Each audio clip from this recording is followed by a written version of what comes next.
What's going on, you wonderful, outstanding people? Welcome to a brand new Friday live edition of On the Groove Line here with your boy Chris Stevens. Hopefully, y'all are doing well out there. It's Friday, it's the weekend.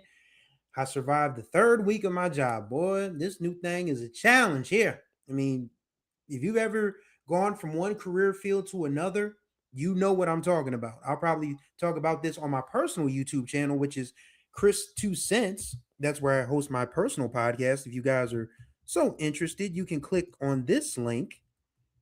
Let me get it together and put it in the chat. That's not what I was trying to do. Give me 1 second here.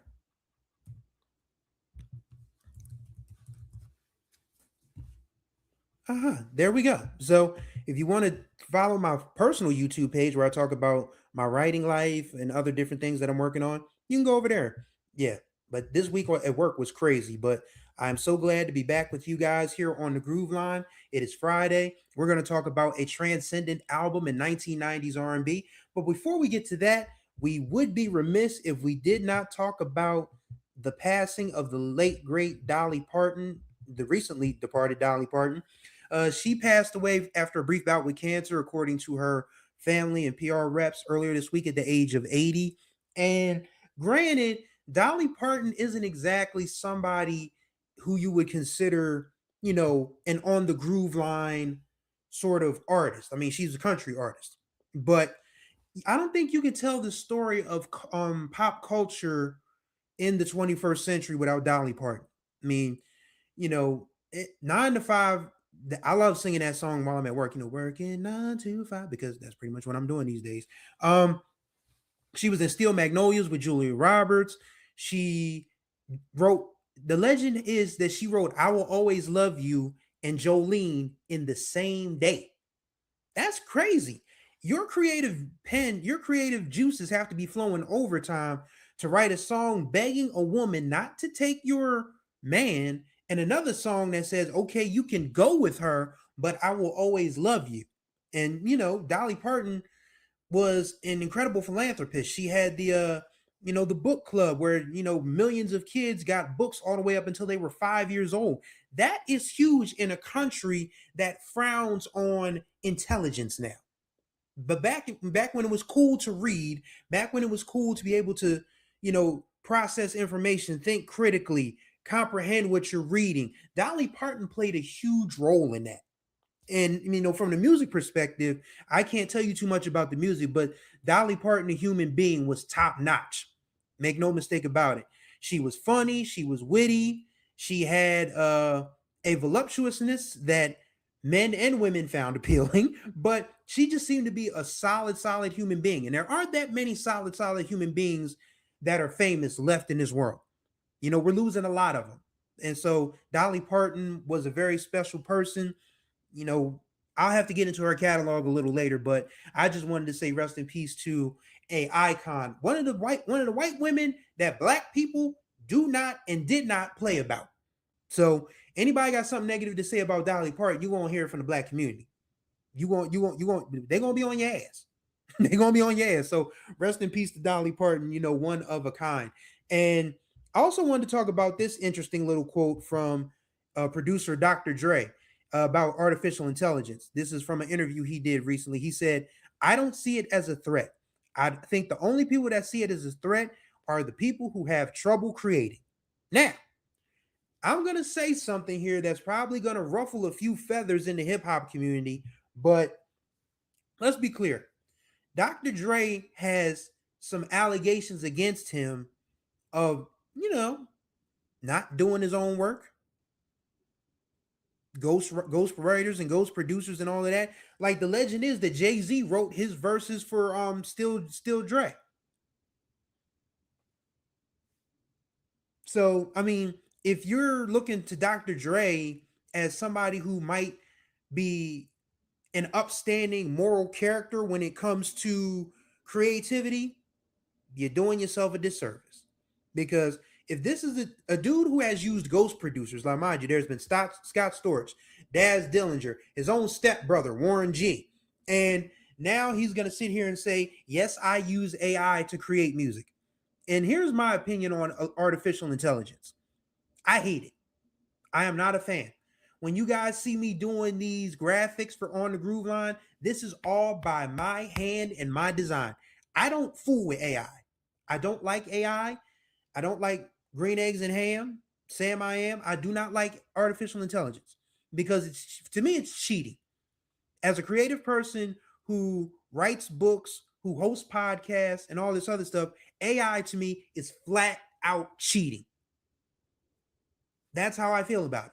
And I'm very disappointed to hear people like Dre, Timbaland, who we'll talk about in a minute, and Rick Rubin jump on this whole artificial intelligence is the next wave thing. Like, why would you purposely put together a song that a computer tells you to put together?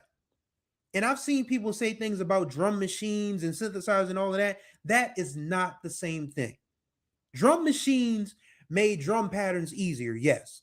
Synthesizers were able to give you string and horn arrangements when you couldn't call in actual string and horn players.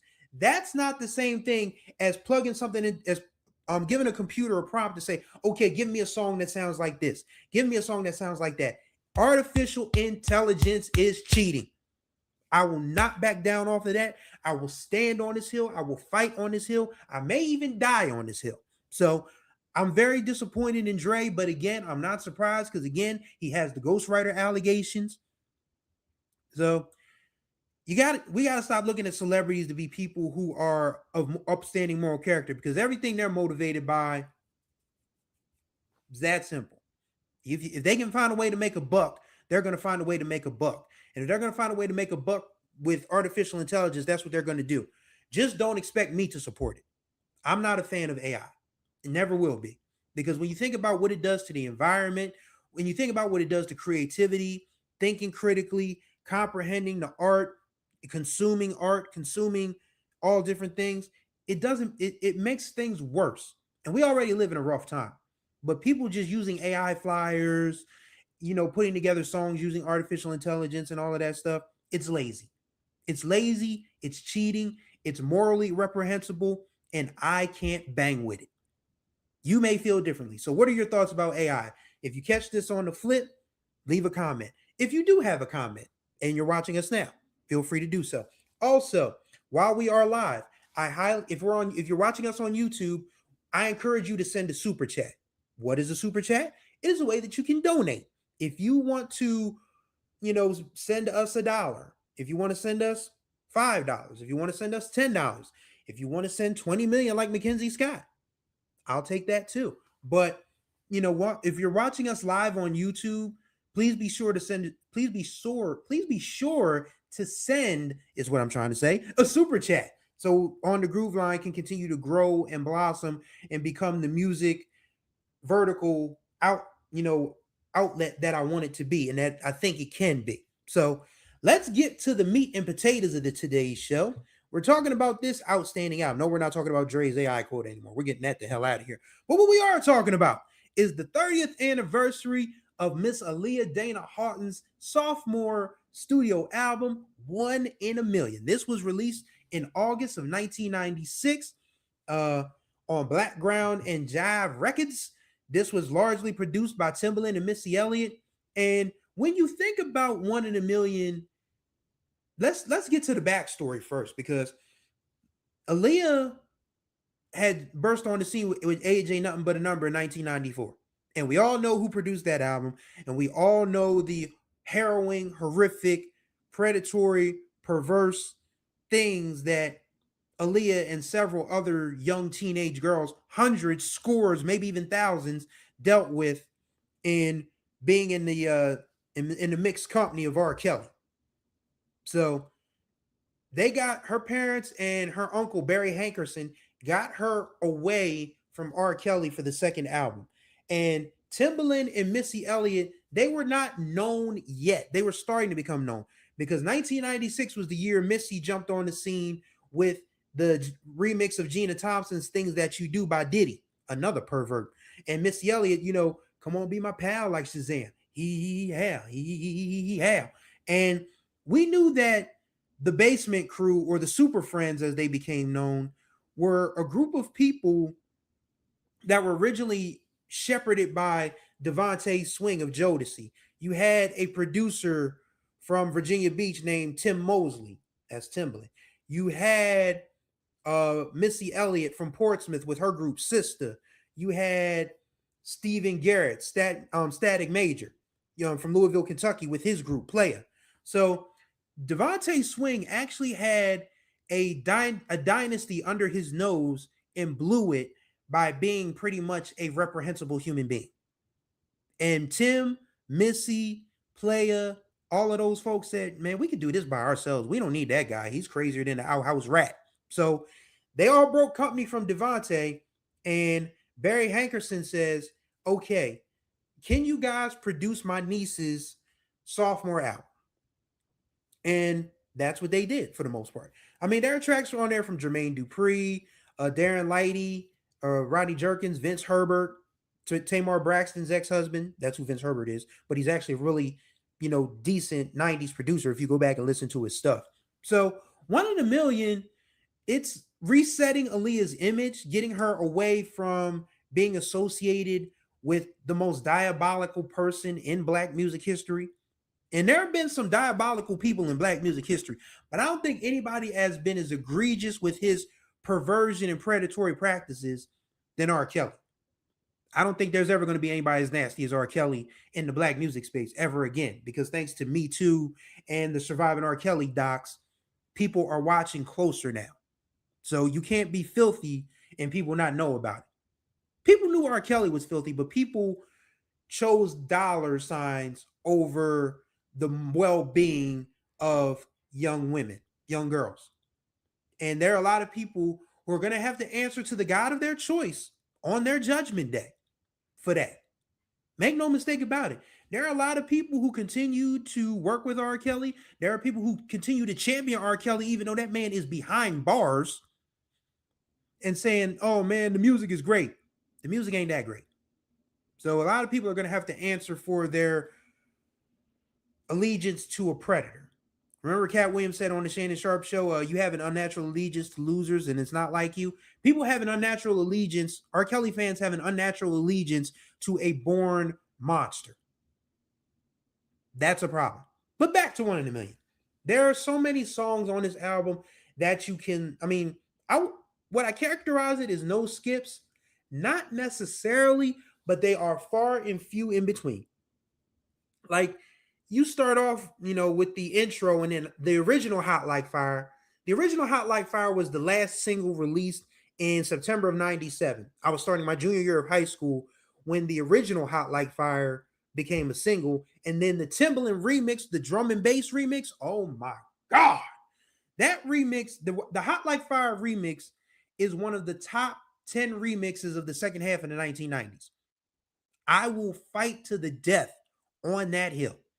That Hot Like Fire remix was nasty in the best of ways.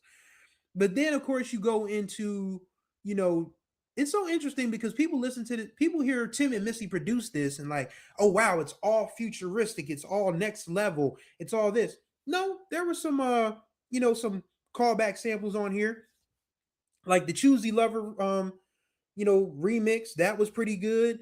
The song she did with Tretch, A Girl Like You. I find it interesting that, Tretch was willing to do that song with a 17-year-old girl. And I'm not casting any aspersion on Tretch. I'm just saying, a girl like you and a guy like me, there's an age gap there. Not as big as the one between Aaliyah and R. Kelly, but still, there's an age gap. I digress. But 1 in a Million, the title track, I still think the title track is Timbaland's best beat ever. And people are going to say he's got 30 years worth of beats, and you're going to say that 1 in a Million is the best. Yes, I am. That is exactly what I am saying. When you listen to that, you hear love it, baby, and then you the drum parts and the little stutter step synths and all of that. And I can't pick a better Timbaland beat than 1 in a Million. You may feel differently. That's what the comment section is for. But if you're asking me to pick Timbaland's best beat of all time, it's absolutely 1 in a Million, the title track. That song came out in the fall of 96 and just reset R&B and Black music in general. Timbaland had two songs from the fall of 1996 that just absolutely turned everybody upside down. Like, yo, what is this sound? Of course, the first one we're talking about is Pony by Genuine. You know, that little frog in the throat sort of synth. Blah, blah, blah. If you're horny, let's do it. Hard to believe that Pony is 30 years old too. Incredible. But yeah, 1 in a Million is Tim's best beat. But he's got a litany of his best on here. You have 4 Page Letter. Missy Elliott's backgrounds on 4 Page Letter still startle me to this very day in a complimentary way. Like Missy, is she the most talented of her generation? I would have to say yes. When you think about what Missy Elliott has been able to do, she produces, she writes, she sings, she raps, she dances. She's a fashion icon. She represented for big girls when big girls were not exactly a flavor of the moment. So, I mean, you got to put Missy Elliott up there as one of the most creative people to ever exist on God's green earth. That's the hill I'm willing to fight on as always. But her background vocals on 4 Page Letter just take it to the next level. Like Aaliyah's, her vocals are what they are. You're not gonna get a screamer or a hollerer. You're not gonna get somebody that's gonna go on a bunch of extended runs going up and down the scale. But what you're gonna get is a smooth, confident delivery from a young woman who set trends. Because I remember in the 90s as a young teenage boy who was starting to really get into girls for the first time. And, you would have girls wearing different shades of makeup and fingernail polish and all that. It was always in color. But when Aaliyah started the whole black fingernail polishment movement, the girlies followed suit. They absolutely did. Between that and the Little Kim colored wigs, those are the two things that I remember black teenage girls going through en masse. Colored wigs like Little Kim in the Crush on You video, and Aaliyah with the black fingernail polish. That was something that I can remember seeing with my own two eyes as, again, a developing young boy. But just the overall tempo of 1 in a Million, it's something different. For one, it's that Timbaland sound that nobody has been able to duplicate, even though he's trying to use AI now. How disappointing. But when you listen to Age Ain't Nothing But a Number, if you want to do that, I mean, R. Kelly ain't getting no money from it anymore anyway. It's all going to the women and the girls that he abused. But if you listen to Age Ain't Nothing But a Number and 1 in a Million back to back, you can hear the changes. Like you can hear the changes in the sound, you can hear the changes in Aaliyah's confidence and her delivery, and you can just hear that this is a whole new era for a young artist. Not too many young artists get to switch their identities and their aura the way Aaliyah did from Age Ain't Nothing But a Number to 1 in a Million. And just listening to that album this week, as I was going back through it, getting ready for this show, it literally, I can't think of any other album that just took over the way that one did. I mean, the 90s was full of great R&B. That's why we have these 90s R&B parties now. You have a bunch of people my age, getting drunk singing the Can We Talk by Tevin Campbell, and you've got the younger generation like, wow, you guys had really good music. That's what we've been trying to tell you all along. And that is what the OGs have been trying to tell us about the 60s, the 70s, and the 80s. Black music has been great for a very, very, very, very, very, very, very, very, very long time. And now that people are starting to see that music didn't just start with your era, there are different eras that you can go back into and enjoy. And now that we're starting to get into the stage where the 90s are getting a little further into the rearview mirror, that's only going to enhance the reputation and the mystery and the legacy of 90s R&B. Because when you think about R&B from 1990 to 1999, that decade in itself had a bunch of changes because you still had New Jack Swing with, Teddy Riley and Babyface and L.A. Reid and Jimmy Jam and Terry Lewis.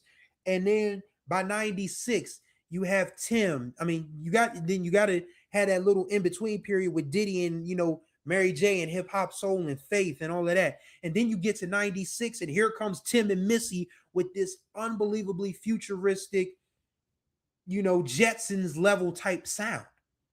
The 90s, that's why we swear by the 90s so much. If you young people wonder why millennials like you Gen Zers and alphas, if you wonder why millennials and some Gen Xers swear by the 90s so much, because the music was so damn good and it was so damn different. Nobody had the same sound. Nobody. Aaliyah didn't sound like Monica. Monica didn't sound like Brandy. Usher didn't sound like 112. 112 didn't sound like Drew Hill. Nobody sounded the exact same in the 90s. When people started sounding the exact same, that is when the music industry went down the tubes a little bit.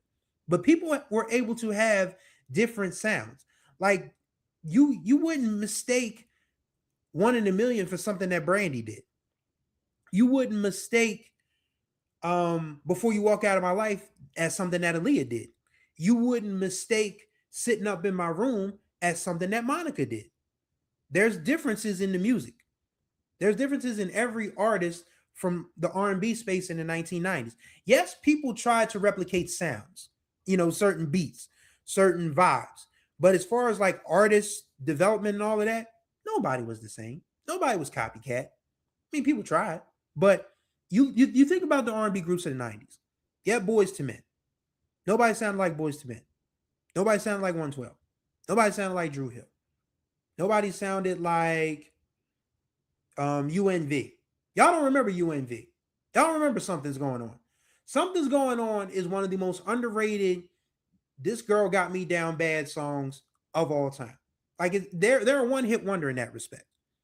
I mean, that song, Something's Going On, like, she left me crying. She left me down on my knees, down on my knees. Them vocalizing, harmonizing on that, great. But yeah, 90s R&B is sworn by so much by millennials my age and Gen Xers and all of that because the music was just so good. It was just so different. And One in a Million is one of those albums that we can lean on as telling you why 90s R&B was just so fan-freaking-tastic. It holds up 30 years later. It absolutely does. You go back and listen to One in a Million today, and I'm not picking on anybody when I say this, because these are songs I like. If you listen to One in a Million and you listen to, say, Folded by Kehlani, and I love Folded. I absolutely love Folded. I was singing that in the car when I was in the cars I was working on at work today. We're not working on, I drive cars for a job. But yeah, I was listening to Folded today, and I love Folded. But I thought about it. One in a Million torches it. Another song that I found myself enjoying recently, Burning Blue by Mariah the Scientist. Nice little Prince-inspired Lindrum beat type of song. It ain't One in a Million. It's not One in a Million. So One in a Million as an album, as a title track, it all stands the test of time because you still listen to that song. If you were around when that song was big in 1996, you get it. But you listen to it in 2026, when you remember from 1996, and you say, damn, music has changed so much, but this still sounds fresher than a mug. Like, again, the entire album, like even the Diane Warren song. And Diane Warren is sort of like one of those people that you love or hate when you listen to the songs that she writes. But How Could the One I Gave My Heart To, that's a painful song, bro. That is absolutely a painful song. So if you have not had a chance to listen to One in a Million, please go do so. I mean, you got 4-page letter. We didn't even talk about If Your Girl Only Knew. If Your Girl Only Knew dropped in the summer of 96. That was when we saw the new Aaliyah for the first time. The all black, I mean, she always had black hair, but the black hair, the swoop, the sunglasses, the new glasses, the leather bomber jackets, little motorcycle jackets and all of that, and the leather pants and the crop tops. She let her stomach out. Every black girl that I knew who was into fitness back then was trying to get that Aaliyah stomach and waist. She was just that transcendent. I think that's why 25 years after she passed, damn, it's been 25 years. The day I found out Aaliyah died, I was getting ready for my first day of classes at Delaware State University because she The plane crash happened Saturday night to Sunday morning, and I was, getting my books and everything ready to go to class on Monday, and I turned on the news and they said R&B singer Aaliyah killed in plane crash. I was like, what the fuck? I was floored. I was absolutely floored because she had just done a making the video on MTV. She had also did a diary episode where she was talking about, how much she was looking forward to doing in her life, and then at 22 years old, she's gone. That is why people just continue to be haunted and spellbound by the mystery, the mythology, and the ghost of Aaliyah Houghton. It is, that's what it is. I mean, so many people who were around miss her. People who weren't around but caught up on her life story, her songs, her music, her aura, her swagger, they miss her. There are some people who take it too far. Drake and Timbaland. But Aaliyah dying at 22, it's kind of like for the old school rock fans, the day the music died, that plane crash with Buddy Holly on board and all of that. It's kind of like that for millennials, black millennials who loved R&B music. So, One in a Million, a fantastic album. If you had not had a chance to check it out, you should do so. But if you have, please tell me your memories of One in a Million. Let's reminisce. Those of us who were high school age when One in a Million came out, because I was starting my sophomore year at the Great Howard High School of Technology in Wilmington, Delaware in 1996. When One in a Million came out. So if you have fond memories of One in a Million by Aaliyah, would love to hear them. If you are just tuning in, we about to wrap this show up. Sorry if you missed it, but we do this every Friday, live at 4 p.m. Eastern. Every Friday. So if you missed out, if you're just tuning in, you can always go check the replay. But we do this live every Friday at 4 p.m. Eastern. I'll be talking about an album. I'll be talking about music news. I'll be talking about different things of that nature. I hope to eventually have some guests on for Fridays. So we will see how that works. But before we get out of here, as I always do, I want to remind you, outstanding people, here's how you can support On the Groove Line. We are 37 subscribers away from 1,000. So if you would like to subscribe to our YouTube channel, it is youtube.com/@OnTheGrooveLine. You can check us out there. When we are live on YouTube, like we are right now, send us a super chat. Like I said, any donation amount is accepted. It can be $1, it can be $5, it can be 10. If you have $1 million to spare, that's fine too. But any donation amount is accepted. When we are live on YouTube, send us a super chat. I will be greatly appreciative. Bookmark and visit our website onthegrooveline.com. I currently have a review of the Womack Sisters self-titled debut album that I think you should read. If you haven't listened to the album, it will help you get ready for it. Follow us on Instagram. We are on the gram at On The Groove Line. Just look for us there. And if you're watching us on YouTube, be sure to follow the Facebook page, facebook.com/On The Groove Line, not at On The Groove Line, just On The Groove Line. And last but not least, tell a friend. Say, hey, there's this guy, Chris Stevens. He has a music podcast called On The Groove Line. He has interviewed Michael Cooper from Confunction, Pieces of a Dream, Bernard Jackson of Surface, Keith Kilgo of the Blackbirds. He's had all kinds of interviews. He does music reviews and everything. So tell your friends about On The Groove Line. That word of mouth travels. So you guys can do that for me. That would be greatly appreciated. So that's going to do it for this version of On The Groove Line Live. I greatly appreciate y'all for tuning in.